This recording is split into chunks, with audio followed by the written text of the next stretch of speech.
मेरी बारी।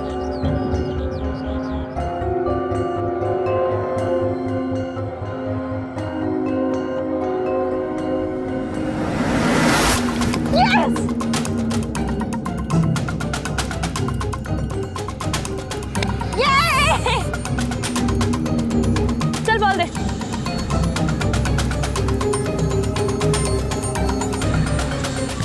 पागल है ना ये लोग। ये लोग को पता नहीं है तेरे हाथों के कारण दिल करता तेरे हाथों को छूम लूं। सर देखने से लगता है एक्सीडेंट था। माने अगर लड़की सिर्फ कॉफी बनाने के लिए आई थी तो एक नॉब खुला होना चाहिए। ये देखो दूसरा नॉब भी खुला हुआ है। इसका मतलब हो सकता है किसी ने जानबूझकर यहाँ आने से पहले दूसरा नॉब खोल दिया। सर गैस लीक हो जाने की वजह से पूरे किचन में गैस फैल गई होगी। लड़की ने ध्यान नहीं दिया होगा और लाइटर जलाया होगा। जैसे ही उसने लाइटर जलाया गैस जल उठी और उसी आग में लड़की मर गई होगी। पर माने घर में अगर इतनी गैस फैली थी तो किसने नोटिस तक नहीं किया?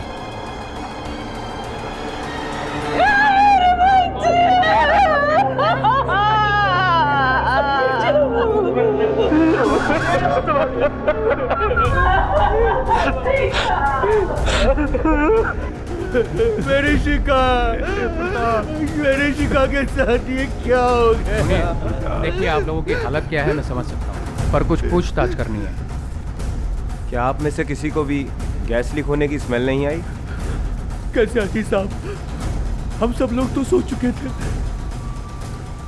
क्या शिखा हर रोज अपने लिए रात में कॉफी बनाती थी? सर जब वो रात में पढ़ाई करती थी तब उसको कॉफी पीने की आदत थी जो वो खुद बनाती थी। और उसकी इस आदत के बारे में आपके परिवार में किस किस को पता था? सब जानते हैं सर। सर आप ये सब क्यों पूछ रहे हैं? क्योंकि हो सकता है कि ये एक्सीडेंट नहीं प्री प्लान्ड मर्डर।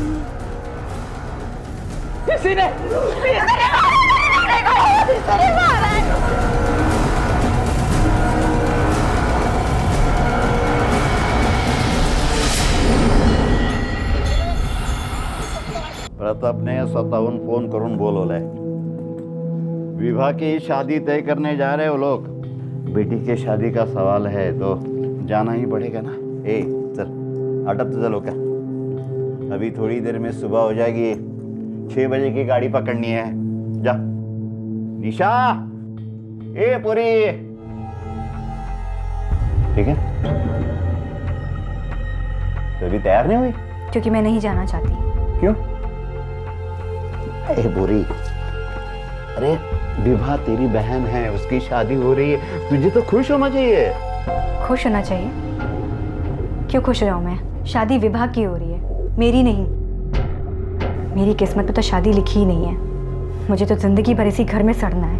ए बुरी, तमाशा मत कर। तो विवाह ही एक कारण है जो कभी कभी वहां जाना मिलता है। अब उसके शादी हो जाने के बाद वो चली जाएगी, फिर कहाँ उस घर में जाना होगा? अरे आखिरी बार जा रहे हैं, गुस्सा थूक दे, तैयार हो जा। चल मेरा बेटा।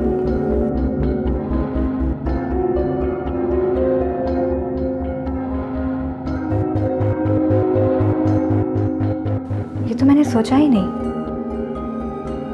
विवाह के जाने के बाद उस घर में मैं विवाह की जगह ले सकती हूँ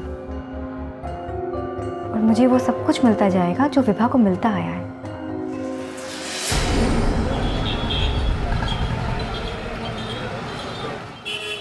विवाह के लिए मैंने ये लड़का पसंद किया है। संदीप नाम है इसका।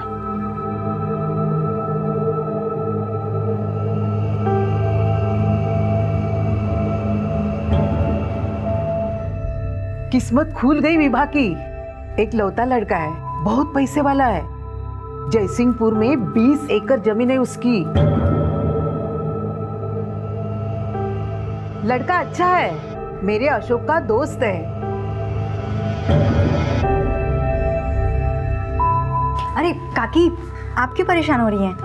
लाइए मुझे कीजिए। पूरी बात बताइए ना। हाँ दरअसल हम दोनों सोच रहे थे शादी से पहले एक बार आप इस लड़के से मिल लो। विवाह आप ही की बच्ची है, इसलिए गांव से बुलाया।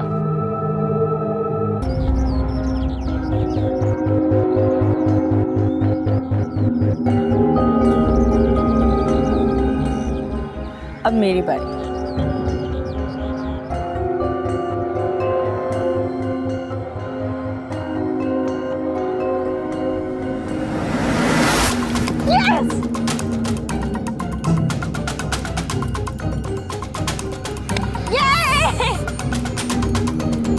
चल बोल दे।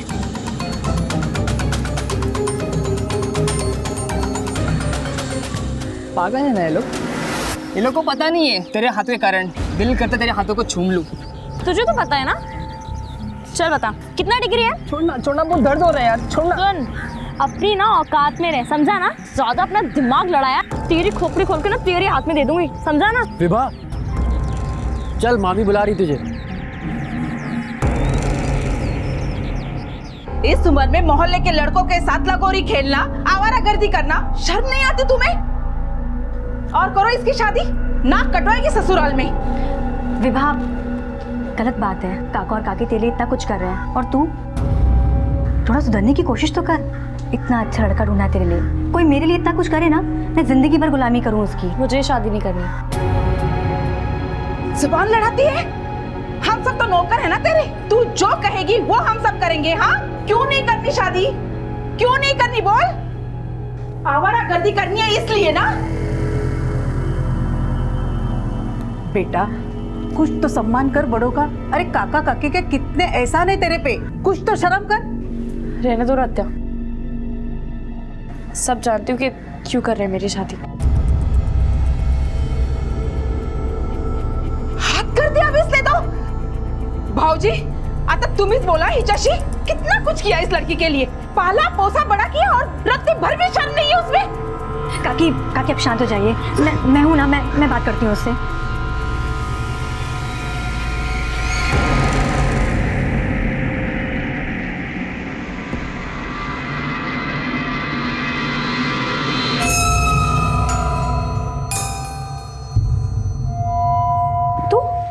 तू मेरे कमरे में क्यों आई है?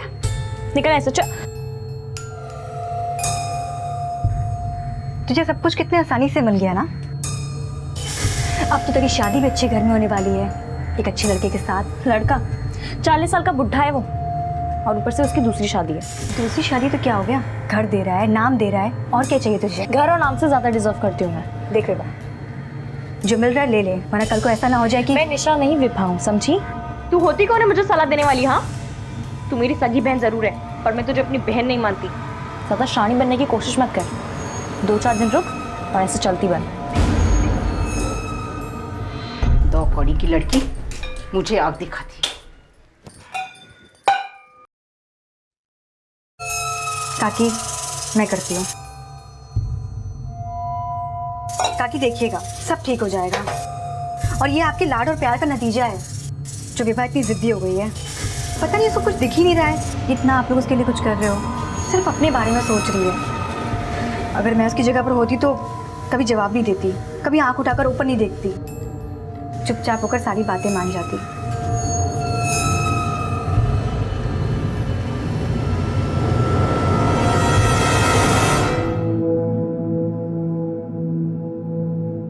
विवाह ऐ पोरी इधर देख, हम तो तेरे नाम के आई बाबा हैं। 19 साल पहले हमने तुझे प्रताप और अलका को गोद दिया था, तब से वही तेरे आई बाबा हैं। हे पूरी देखना, कितने लाड़ प्यार से तुझे पाला है उन्होंने। पाला पोसा है, पर बेटी समझकर नहीं, बोझ समझकर। और अब ऐसे किसी से भी मेरी शादी करवाना चाहते हैं ताकि उनका बोझ हल्का हो सके। मैं शादी नहीं करूंगी मतलब नहीं करूंगी। जिसे जो समझना है वो समझे। मैं भी देखती हूँ तू ये शादी कैसे नहीं करती। कल लड़के वाले आ रहे, अगर उनके सामने कोई नाटक किया तो अपना बोरिया बिस्तरा बांध लेना, समझी?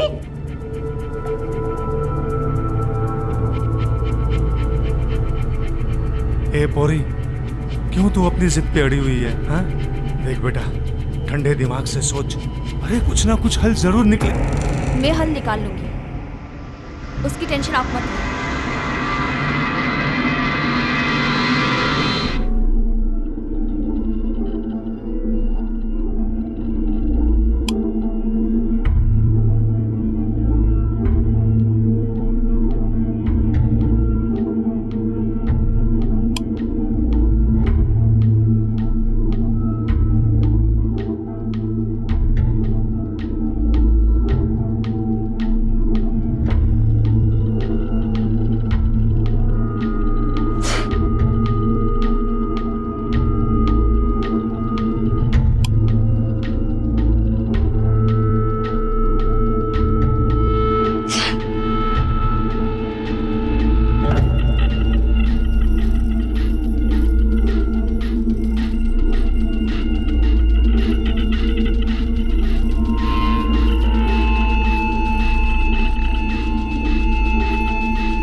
शिखा पाटिल के पोस्टमार्टम रिपोर्ट के मुताबिक उसकी मौत जलने से ही हुई है। गैस सिलेंडर प्रोवाइडर कंपनी के रिपोर्ट के हिसाब से 15 दिन पहले ही चेकअप हुआ था और उसमें ऐसा कोई डैमेज नहीं था जिससे यह हादसा हो सके। इसका मतलब वो दूसरा नॉब कुछ देर पहले ही खोला गया था। माने एक बात तो साफ है कि एक्सीडेंट मर्डर है, लेकिन इस खूनी तक पहुंचने के लिए हमें सबसे पहले ये पता करना पड़ेगा कि मारने का मकसद क्या था। शायद ये पुलिस वर्षापूर्वी प्रताप ने खुद होकर विवाह को हमसे मांगा था। हमारे हालात अच्छे नहीं थे, हमने सोचा विवाह का भविष्य बन जाएगा, इसलिए विवाह को उसे दे दिया। लेकिन साहब, जैसे 3 साल के बाद शिखा का जन्म हुआ, प्रताप वो एकदम से बदल गए। अलका बहनी ने भी हद कर दी। क्या क्या तकलीफ नहीं दी मेरे बच्चे को, अनाथ बच्चों जैसे हालत कर दी उसकी। आपने इस बारे में उनसे कभी बात नहीं की? मुझसे बात करते हम साहब। प्रताप कहता जा ले जाओ बच्चे को। क्या खिलाते उसे? रोटियां नहीं थी हमारे पास, सोचा वहाँ कम से कम वो भूख से तो नहीं मरेगी। मुझे तो इस बात का दुख है, इस सब से मेरे बच्चे इतनी चिड़चिड़ी हो गई कि उसका रिश्तों पर से भरोसा ही उड़ गया। रिश्तों पर से? क्या आपको लगता है कि विवाह शिखा का खून कर सकती है? तुम्हारी माँ को क्यों लगता है कि तुमने शिखा को मारा है? ये तो वही बता सकते हैं कि उनकी एक बेटी उनकी दूसरी बेटी को क्यों मार सकती है। तुम्हारा घर है, इसका मतलब ये नहीं कि जो मन में आए बोलोगी। जो पूछा जाए उसका सीधा सीधा जवाब दो। तुम्हारी आई का कहना है कि तुम्हारी वजह से कुछ लड़कों ने शिखा को मॉलेस्ट करने की कोशिश की। सॉरी यार, मैं तुम्हारे साथ पिक्चर देखने के चक्कर में अपना लेक्चर नहीं बंक कर सकती ना। हाँ, मैं सुबह में आ सकती हूँ। मैं तुमसे थोड़ी देर में बात करती हूँ। ना कभी हमारे साथ भी देख लो मॉर्निंग शो। मैं तो देखे कभी नहीं, तो मैं तो फील भी करेगा। बोलना कब चलेगी हमारे साथ, बोलना।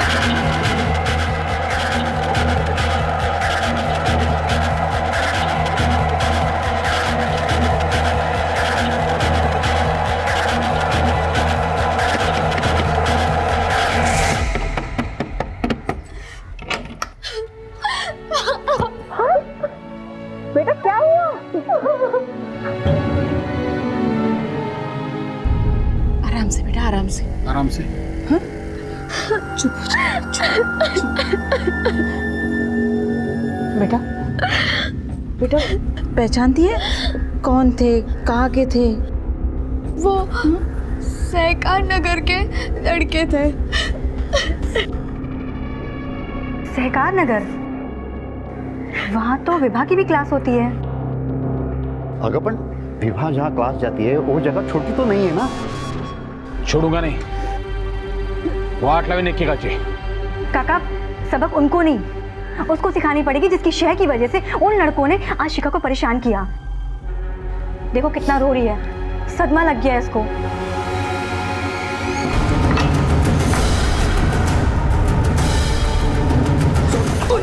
तू नहीं भेजे थे ना वो मवाली गुंडे मेरी बेटी को परेशान करने? औकात तो देखो इसकी, हमारे टुकड़ों में पलती है और हमें ही काट खाना चाहती है। बाबूजी, इसने मेरे बच्चे पे गुंडे इसलिए छोड़े कि इसकी शादी से हमारा ध्यान हट जाए। विभा, सच में तूने ऐसा किया? क्यों? क्योंकि ये जलती है मेरी शिखा से। मैं तुझे नहीं छोड़ूंगी। मैंने उसे नहीं मारा और ना ही मैंने किसी को उसे छेड़ने के लिए भेजा था, और मुझे अफसोस है इस बात का। काश मैंने उसे मारा होता, पर इससे पहले कि मैं ये करती, किसी और ने हाथ साफ कर लिया। लेकिन तुम शिखा से इतनी नफरत क्यों करती थी? क्योंकि मेरी इस हालत की जिम्मेदार शिखा ही थी। मतलब? जब बच्चा नहीं था तो मुझे मेरे आई बाबा से गोद मांग लिया, फिर जब खुद की बेटी हुई तो मुझे बोझ समझने लगे। मेरे पास घर तो है पर घर वाले नहीं है। विवाह आपकी गोद ली हुई बेटी थी, इसलिए आप उसके साथ भेदभाव कर दी थी। भेदभाव? खाना, कपड़ा, सर पे छत, सब कुछ तो दिया था मैंने उसे, लेकिन इतने से उसका पेट कैसे भरता? क्योंकि उसकी नियत ही खराब थी। उसे कितना भी दो सब हजम कर जाती है और फिर से भिखारी की तरह हाथ फैलाती है। उससे मत बन गई है वो। और इसी मुसीबत से छुटकारा पाने के लिए आपने उसकी शादी एक तलाकशुदा आदमी से तय कर दी थी। तो ऐसा कौन सा राजकुमार मिलने वाला था उसे? कम से कम हम उसकी शादी तो करवा रहे थे, लेकिन इस सब का एहसान मानने के बदले उसने मेरी बेटी को। उस हादसे से पहले किचन में आखिरी बार किसको जाते देखा था आप लोगों ने? निशा। निशा?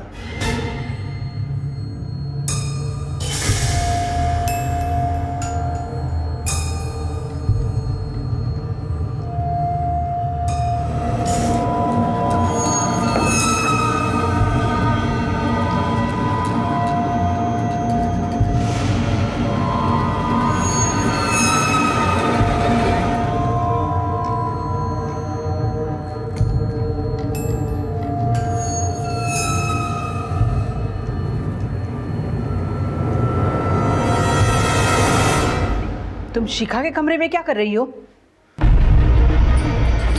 तुम्हारी हिम्मत कैसे हुई मेरी बेटी की चीजों के हाथ लगाने की? हाँ, छोटी तो छोटी, ये बड़ी भी आंखें गड़ाए बैठी है। जिसे देखो वो एक घर हड़पना चाहता है। निशा, तुमसे कुछ बात करनी है। हाँ, मैं इस घर में रहना चाहती हूँ, पर सर मुझे यहाँ रहने के लिए किसी को मारने की ज़रूरत नहीं है। मेरे लिए तो इस घर में एक कोना भी बहुत है। मैं वहाँ अपने घर वापस नहीं जाना चाहती हूँ, क्योंकि मुझे वहाँ रहने के लिए हर दिन अपने आप को बेचना पड़ता है।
तेरह मार्च को उस हादसे से पहले तुम आखिरी थी जो किचन में गई थी।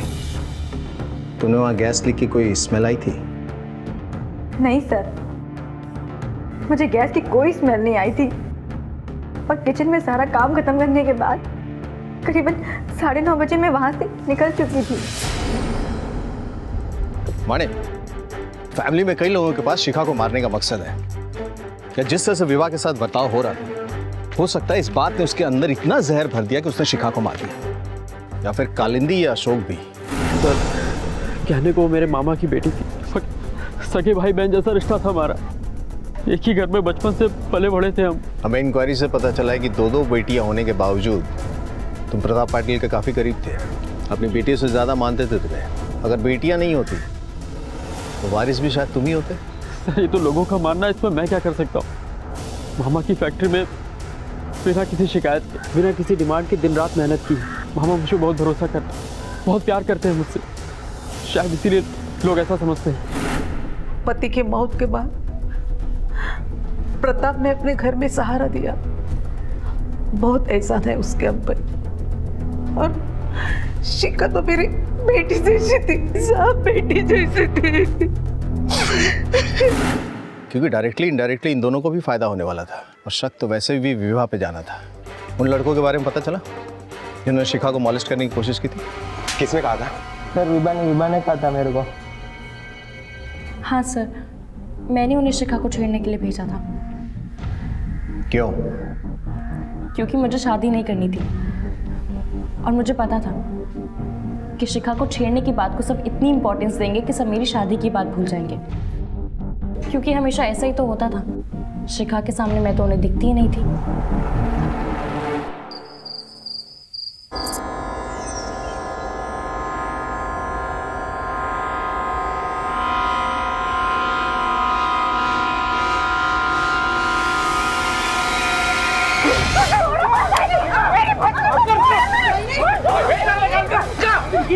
मर जाएगी वो। इसे मार के ही शांत होंगी मैं अभी। क्या सोचा था तूने? मेरी बेटी को मार के उसकी जगह लेगी? सब तुझे मिल जाएगा, भिखारी बना दूंगी तुझे। एक एक पैसा ट्रस्ट में दे दूंगी, पूरी कहानी नहीं मिलेगी किसी को। अलका, अलका तो शांत हो। अलका, जा, क्या है?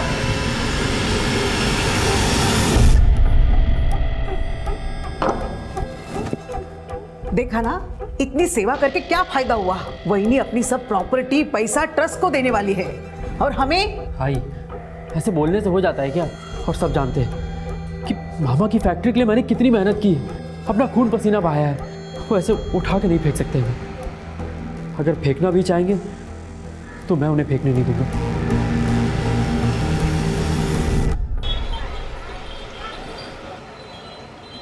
गड़बड़ कशासाठी? थोड़ा थोड़ा ठंडे दिमाग से सोचो। जितना सोचना था सोच लिया। हम आज के आज ही अपनी वसीयत बनाएंगे।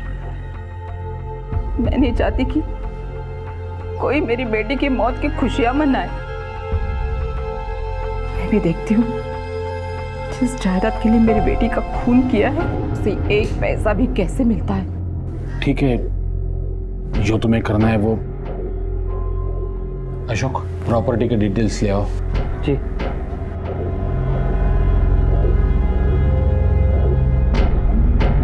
भाऊजी, आप क्या यहाँ गवाही देने के लिए रुके? चाहिए, हमें अपना काम करना है।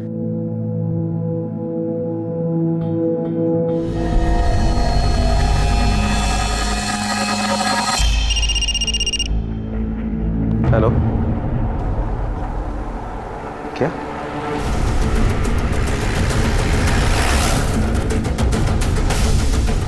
क्या हुआ तुझे?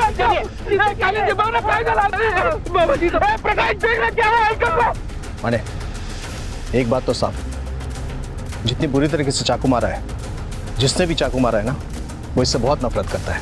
एविडेंस कलेक्ट करो और बॉडी को पोस्टमार्टम के लिए भेजो।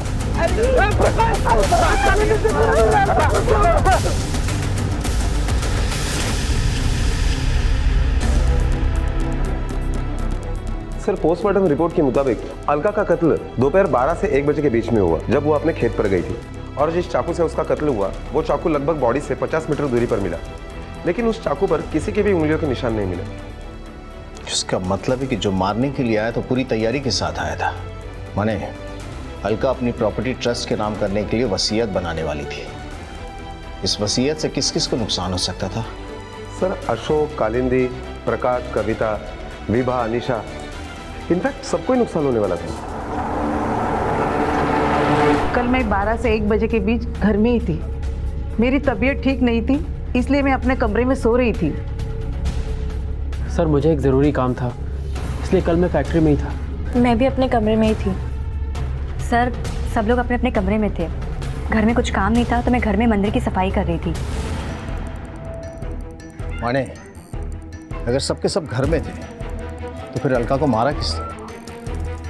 एक काम करो, सबकी मोबाइल लोकेशन निकालो, पता चल जाएगा कौन कितना सच बोल रहा है और कितना झूठ। सर,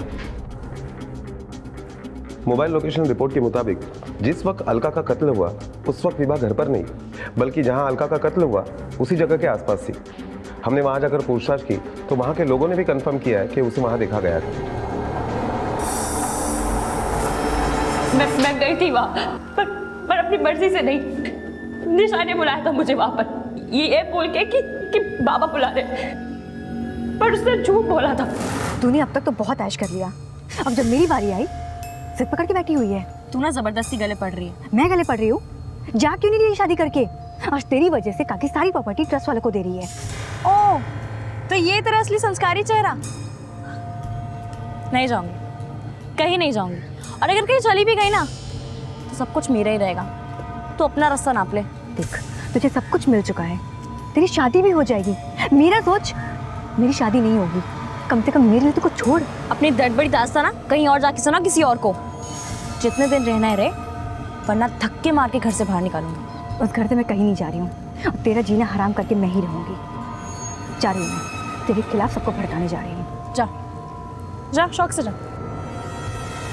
सर, हमारा झगड़ा हुआ था, पर झगड़े के बाद मैं घर चली गई थी। विभा वहीं पर रुकी हुई थी। विभा ने आपको पूरी बात नहीं बताई। और हाँ, प्रॉपर्टी के लिए दुखी होना बंद कर कि काकी उसे ट्रस्ट में दे देंगी, क्योंकि ऐसा मैं होने ही नहीं दूंगी। प्रॉपर्टी हाथ से जाए ऐसी नौबत में आने ही नहीं दूंगी। और अगर आई ना तो काकी को इस दुनिया से चलता कर दूंगी। सर, मैंने बहुत गरीबी देखी है। मुझे महल नहीं चाहिए। मुझे तो बस काकी के घर में उन लोगों के बीच थोड़ी सी जगह चाहिए थी। पर विभा के बहुत बड़े बड़े सपने हैं। अमीर पति, पैसा, जायदाद, उसको सब कुछ एक साथ चाहिए। और वो इसके लिए किसी को मार भी सकती है। शायद उसी ने काकी को। अगर विभा ने ही सारी प्लानिंग की थी तो तुमने इसे अलका की कत्ल की जगह पे क्यों बुलाया था? सर, मैंने उसको वहाँ बात करने के लिए बुलाया था। हम बात करने के बाद मैं वहाँ से चली गई थी। मुझे क्या पता था कि अलका काकी वहाँ पे आने वाली है। माने ये केस उतना सीधा है नहीं जितना दिखता है। ये दोनों बहनें एक दूसरे को फंसाने की कोशिश कर रही हैं और पुलिस को गुमराह करने की।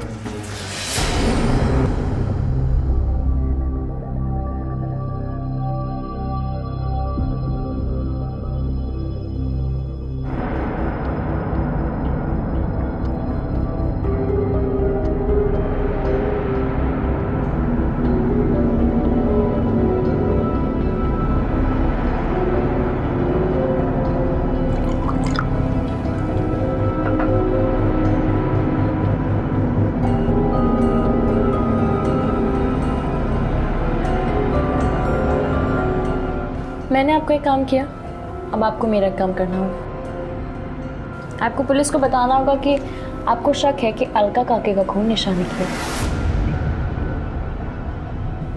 मैं ऐसा कुछ नहीं कहूँगा। विभा वो तेरी बहन है, भांजी है वो मेरी। मैं ऐसे कैसे कह सकता हूँ? पक्का नहीं बोलेंगे? ठीक है।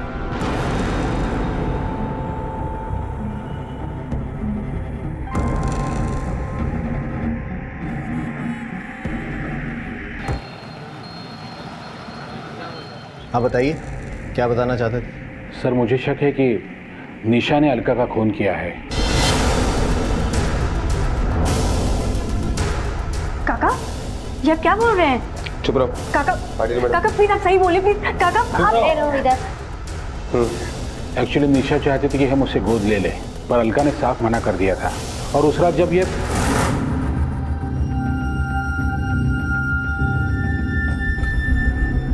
काकी, ये लीजिए। आपने सुबह से कुछ खाया नहीं है ना, खा लीजिए। बचपन से ही ना मेरा सपना था कि मैं आप लोग की सेवा करूं।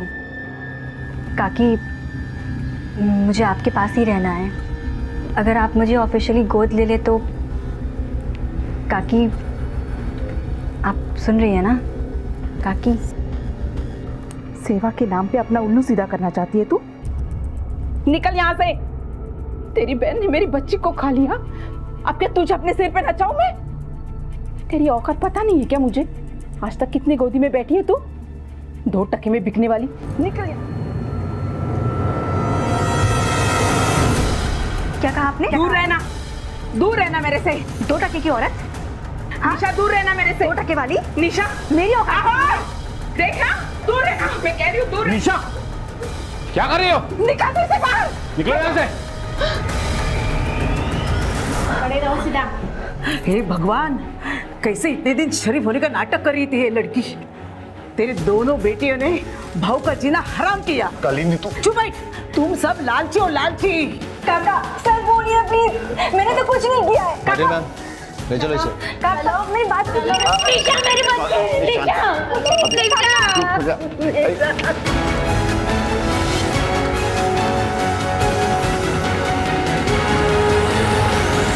तुम्हारे कहने पर मैंने पुलिस से झूठ बोला है। मुझे मालूम है निशा ने अलका को नहीं मारा, क्योंकि जब अलका का खून हुआ था तब निशा घर पर ही थी। मुझे भी पता है उसने नहीं मारा, पर अगर आपने किसी को सच बताया ना तो फिर मैं दुनिया को वो बताऊंगी जो किसी को नहीं पता, और फिर ये लोग और पूरी बिरादरी आपके मुंह पर थूकेगी।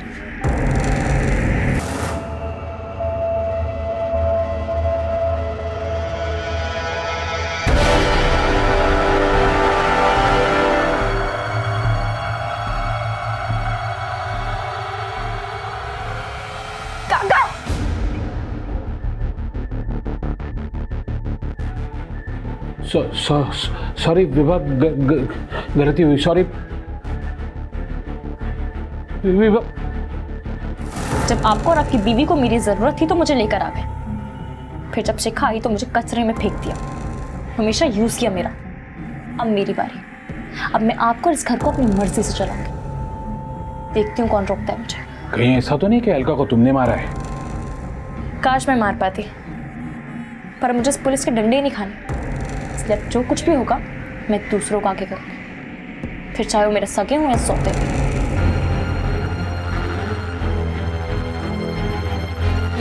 सर, हाँ, मैंने चाकू उठाया था, पर सर मैंने किसी को मारा नहीं है। सर मैं सच बोल रही हूँ, मैंने किसी को नहीं मारा।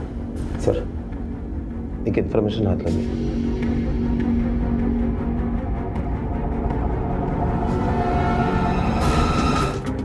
बोलो क्या? सर 15 मार्च को 12 बजे अशोक के दूसरे मोबाइल का लोकेशन भी वही आ रहा है जहां अलका का खून हुआ।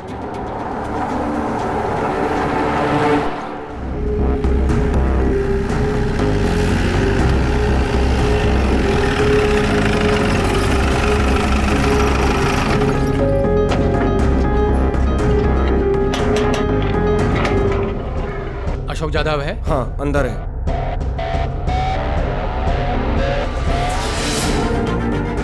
लोखंडे सर, फॉरेंसिक लैब वाले बोलो। हो सर। सावंत, पूरे ऑफिस की तलाशी लो। Okay sir. अगर शिखा और अलका को अशोक ने मारा है तो अशोक को किसने मारा है? इसका मतलब है कि सिर्फ ये इन्वॉल्व नहीं है, कोई और भी है। इधर कौन कौन था यहाँ? सर यहाँ मैं और अशोक सर थे। घर में मौत होने से फैक्ट्री बंद है सर, और यहाँ कोई कामगार भी नहीं आता। हाँ सर, लेकिन विभा मैडम आई थी। हाँ सर, मैं गई थी उससे मिलने, क्योंकि इन सब लोगों में एक वही था जो ईमानदार और मेहनती था, अपनी मेहनत का हिस्सा लेकर बिजनेस करना चाहता था। पर जब काकी ने सारी प्रॉपर्टी ट्रस्ट के नाम करने की बात की तो वो टूट गया था। मैं उसे ये समझाने के लिए गई थी कि कहीं वो कोई गलत कदम ना उठा ले, पर उसने बताया कि वो गलत काम कर चुका है। कौन सा गलत काम? मैंने उससे बहुत पूछा, पर उसने नहीं बताया कि उसने क्या किया, तो मैंने भी ज़्यादा जोर नहीं डाला। सोचा जब मूड ठीक होगा तब पूछ लूँगी।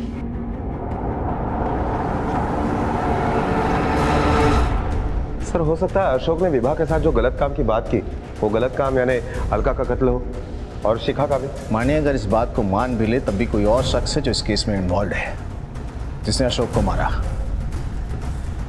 वो दूसरा कोई भी हो सकता है। विभा भी। अशोक के दूसरे नंबर के कॉल रिकॉर्ड्स चेक करो और एक एक नंबर पता करो कि किसका है। सर, अशोक के दूसरे मोबाइल के कॉल रिकॉर्ड से एक नंबर मिला है जिस पर पिछले कुछ दिनों से अशोक ने काफी बार बात की है, लेकिन ये नंबर अभी बंद आ रहा है। किसके नाम से रजिस्टर्ड है नंबर? सर, कोई नितिन धुरंधर है, हरिपुर का एड्रेस है। हरिपुर? लीड मिल गया शायद। सर ये डॉक्यूमेंट मैंने ही दिए थे, पर ये नंबर मैं नहीं यूज़ करता सर। मतलब? ये नंबर मैंने अपने दोस्त को लेकर दिया था, उसके डॉक्यूमेंट पूरे नहीं थे, इसलिए मेरे डॉक्यूमेंट पे उसको नंबर दे दिया। किस दोस्त को?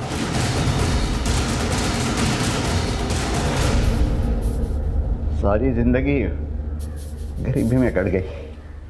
सोचा बच्चों का भला हो जाएगा। हाँ, लेकिन उस दिन जब अलका विभा के बालों को खींच कर ले आ रही थी तब मैंने ठान ली, जिस शिखा की वजह से मेरी विभा की ये हालत हुई है उसे मैं जिंदा नहीं छोड़ूंगा। फिर शिखा के मरने के बाद अलका और प्रताप के पास दूसरा कोई विभा के सिवाय चारा ही नहीं मिला।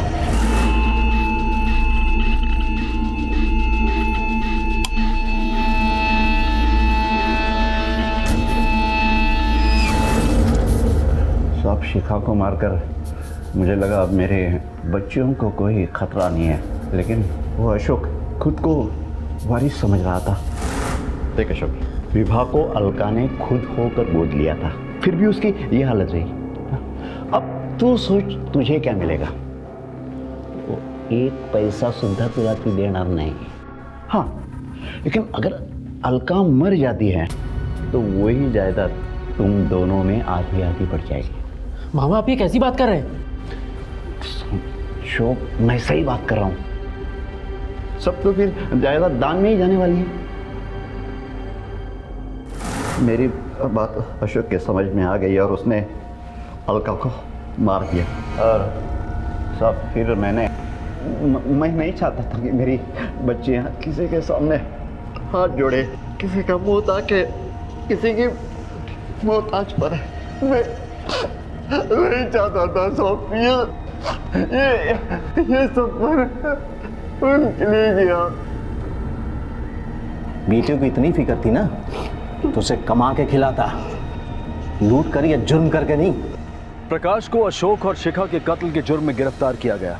इंसान का स्वार्थी और लालची होना जुर्म की सबसे पहली सीढ़ी है और यहाँ ये कहानी शुरू हुई प्रताप और अलका के मतलबी होने से और अंत हुआ प्रकाश के कामचोर और कमजोर इंसान होने पर, जिसने समझदारी और मेहनत की बजाय जुर्म के आगे घुटने टेक दिए और इनकी गलतियों की सजा भुगती इनके बच्चों ने। कई बार हम जिंदगी में जो फैसले लेते हैं उन्हें हम ठीक से निभा नहीं पाते हैं, जानबूझकर उसकी जिम्मेदारी से मुंह मोड़ लेते हैं और ऐसा करके हम कई बार जुर्म को दावत देते हैं। इसलिए बेहद जरूरी है कि हम जो भी फैसले लें उन्हें सोच समझ कर लें और उन्हें पूरी जिम्मेदारी से निभाएं। इसी विचार के साथ अब मैं अनूप सोनी आपसे विदा लेता हूं। फिर मुलाकात होगी अगले एपिसोड में एक और चौंका देने वाले केस के साथ। तब तक अपना और अपने परिवार का ख्याल रखें और देखते रहें क्राइम पेट्रोल डायल 100। सबक एक को सीख हम सबको। जय हिंद।